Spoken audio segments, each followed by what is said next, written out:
Every first Sunday ng September ay Father's Day dito sa Papua New Guinea. Kaya nung Sunday ay nagpunta kami sa stadium kasama ang aking buong pamilya. Napakaganda talaga ng timing dahil manunood kami ng rugby doon. Wala nga sana kaming balak talaga magpunta sa stadium para manood pero sabi ng asawa ko, o sige manood na tayo dahil niyaya rin kami ng aming mga kamag-anak na magpunta kami doon. Kaya dali-dali na rin kaming pumunta sa stadium dahil mag-uumpisa na nga ang rugby. Ang sports nga pala na rugby dito sa Papua New Guinea ay isa sa mga pinakasikat katulad din ng nasa Australia. Kaya nabanggit din sa akin ng asawa ko kapag may National Rugby League daw sa Australia ay nagpupunta siya doon para manood. Ganun talaga ka-diehard ang mga tao dito pagdating sa sports na to. Kaya hindi na rin ako nagtataka kasi pati ako ay nainganyo din sa panonood nito. Kaya marami na rin pagkakataon na nakakapunta ako dito sa stadium para manood. At for the safety na rin ng aking mga anak at para may shade kami ay nagpunta talaga kami dito sa grandstand. Medyo mahal ang ticket pero worth it talaga pag nandun ka na sa loob at napakasaya at magsisigawan talaga ang mga tao sa sobrang excitement. Syempre hindi kami magpapahuli dahil Team Lahanis ang maglalaro ngayon. Ang Team Lahanis nga pala ay taga Goroka na kung saan ang probinsya din ng asawa ko. Kaya kung nakapunta na kayo dito sa Papua New Guinea ay talagang makaka-relate kayo sa sinasabi ko. Dahil nga grand final ngayon ay sobrang puno talaga ang stadium. Mabuti na lang ay medyo napaaga talaga kami sa pagpunta dito dahil may upuan pa kami kasi kapag halimbawang malate kami mawawala na talaga kami ng upuan. Kahit pa nga ba naka-reserve ang upuan mo ay kapag na-late ka ay hindi ka na talaga makakaupo. Dahil nga Father's Day ay sobrang sulit naman talaga ang panunood namin. At bukod nga pala sa rugby ay champion din ang asawa ko pagdating sa lone bowling. Kaya pagbigyan natin ng hilig niya.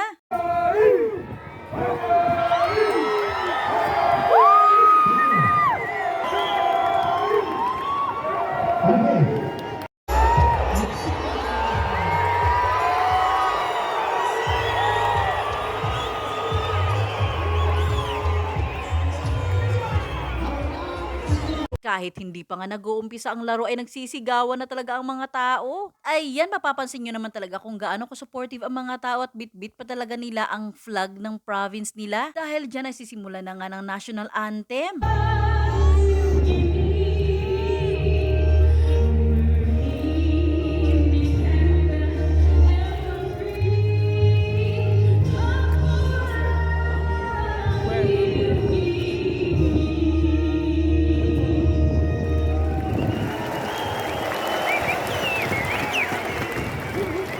Dito nga pala sa Papua New Guinea ay makanya-kanya silang flag ng bawat province nila. At marami pa talaga akong gustong ikwento na sana sa susunod na mga video ay nakasuporta pa rin kayo. Kaya wag niyo pong kalimutan i-like and share o siya dito na lamang. God bless!